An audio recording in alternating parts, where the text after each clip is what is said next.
Hello guys, welcome to the review of fifth match between LSG and DC. Again, సీజన్లోని trend continue అయింది. చేసిన టీమే గెలిచింది. చేజింగ్లో 26 పరుగులకే 4 వికెట్లు కోల్పోయినప్పుడు ఢిల్లీ ఓడిపోతుంది, ట్రెండ్ బ్రేక్ అవుతుంది అనిపించింది. కానీ ఢిల్లీ అద్భుతంగా పుంజుకుని విజయాన్ని సాధించింది. ఢిల్లీ ఆ సిచ్యువేషన్ నుండి ఎలా గెలిచింది అండ్ ఎల్ఎస్జి ఓడిపోవడానికి గల కారణాలేంటో ఇప్పుడు చూద్దాం. టాస్ గెలిచిన ఢిల్లీ కెప్టెన్ అక్షర్ పటేల్ మరో ఆలోచన లేకుండా ఫీల్డింగ్ తీసుకున్నాడు. చేజింగ్ ఎప్పుడు ఈజీ అవుతుంది అంటే జూ ఉంటే చేజింగ్కు ఈజీగా ఉంటుంది. కానీ ఈ సీజన్లో జూ ఫ్యాక్టర్ ఏమీ లేదు. కానీ అన్ని మ్యాచ్లలో చేసిన టీమే గెలవడం జరిగింది. టాస్ ఓడి ఎల్ఎస్జి బ్యాటింగ్కి వచ్చింది. ఈ సీజన్లో రిషబ్ పంత్ మిచెల్ మార్ష్తో కలిసి ఓపెనింగ్కు వచ్చాడు. ఈ ఓపెనింగ్ పేర్ అంత ఫ్లూయెంట్గా బ్యాటింగ్ చేయలేకపోయారు. రిషబ్ పంత్ ఒక అన్ఎక్స్పెక్టెడ్ అన్లక్కీయెస్ట్ వేలో అవుట్ అవ్వడం జరిగింది. దానికి మనం రిషబ్ పంత్ను నిందించలేము. After Rishabh Pant Aiden Markram క్రీజ్లోకి రాగానే ఎక్స్పెక్ట్ చేసినట్లుగానే ఢిల్లీ క్యాపిటల్ అక్షర్ పటేల్ను బౌలింగ్కు దించింది. అక్షర్ పటేల్కు రైట్ హ్యాండర్ అగెన్స్ట్గా మంచి రికార్డు ఉంది. He took Markram wicket. Markram తర్వాత నికోలస్ పురన్ బ్యాటింగ్కు వస్తాడు.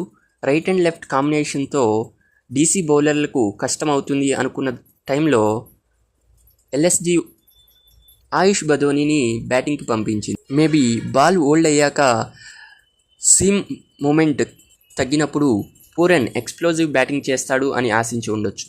కానీ నటరాజన్ ఆయుష్ బదోనీని డకౌట్ చేశాడు. వరల్డ్ కప్లో అద్భుతమైన ఫామ్లో ఉన్న లుంగి ఎంగిడి ఒక పీచ్ ఆఫ్ ది డెలివరీతో నికోలస్ పూరన్ను అవుట్ చేశాడు. తర్వాత వచ్చిన అబ్దుల్ సమద్ చాలా చక్కగా బ్యాటింగ్ చేశాడు. Except Mitchell Marsh and Abdul Samad ఏ ఒక్కరూ కూడా రాణించలేకపోయారు. దీంతో ఎల్ఎస్జి టీం 141 రన్స్కు ఆల్అవుట్ అయింది. ఈ సీజన్లో ఫర్ ద ఫస్ట్ టైం ఒక మంచి బౌలింగ్ వికెట్ చూడడం జరిగింది. ఈ పిచ్పై ఫాస్ట్ బౌలర్లకు బోత్ స్వింగ్ అండ్ సీమ్ లభించాయి. ఈ కండిషన్స్ను బోత్ టీమ్ ఫాస్ట్ బౌలర్స్ చాలా చక్కగా వినియోగించుకున్నారు. డీసీ బౌలింగ్లో నటరాజన్ మరియు లుంగి ఇంగిడి చెరో 3 వికెట్లు తీసుకోగా కుల్దీప్ యాదవ్ 2, అక్షర్ పటేల్కు 1 వికెట్ దక్కాయి. అనంతరం బ్యాటింగ్కు వచ్చిన డీసీ 26 పరుగులకే 4 వికెట్లు కోల్పోయి పీకల్లోతు కష్టాల్లో పడింది. అన్లైక్ కేఎల్ రాహుల్ ఫస్ట్ బాల్కు ఒక పెద్ద షాట్ ప్రయత్నించి అవుట్ అయ్యాడు. మహమ్మద్ షమి, ప్రిన్స్, మోషిన్ ఖాన్ వాళ్లకు ఒక అద్భుతమైన ఆరంభాన్ని ఇచ్చారు. త్వరగా వికెట్లు కోల్పోవడంతో వాళ్ళు సమీర్ రిజ్వీని ఇంపాక్ట్ సబ్స్టిట్యూట్గా ఎంచుకున్నారు. Otherwise they would have gone with Ashutosh Sharma అనిపించింది. ఇంపాక్ట్ సబ్స్టిట్యూట్గా వచ్చిన సమీర్ రిజ్వీ ఒక calm, composed and sensible innings ఆడాడు. రిజ్వీ స్టబ్స్తో కలిసి ఒక 100 రన్స్ పార్ట్నర్షిప్ను నమోదు చేశాడు. 26 ఫర్ 4 వికెట్లు ఉన్న దశలో ఇంకొక వికెట్ పడితే మ్యాచ్ ఎల్ఎస్జి చేతిలోకి వెళ్లేదేమో. కానీ లో స్కోరింగ్ మ్యాచ్లో ఒక బ్యాడ్ ఓవర్ చాలు బ్యాటింగ్ టీం విన్ అవ్వడానికి. అలాంటిది 3-4 బ్యాడ్ ఓవర్స్ లభించాయి డీసీ బ్యాట్స్మెన్కు. ఎల్ఎస్జికి ఒక బౌలర్ షాట్ అనిపించింది. దిగ్వేష్ రతీని తీసుకుని ఉంటే బాగుండేది. కానీ వాళ్ళు ఇంపాక్ట్ సబ్స్టిట్యూట్గా షాబాజ్ అహ్మద్ను తీసుకోవడంతో దిగ్వేష్ రతి బౌలింగ్ సేవలను కోల్పోయారు. ఎల్ఎస్జి ఓటమికి మరో కారణం వారి బౌలింగ్లో డిసిప్లిన్ లేదు.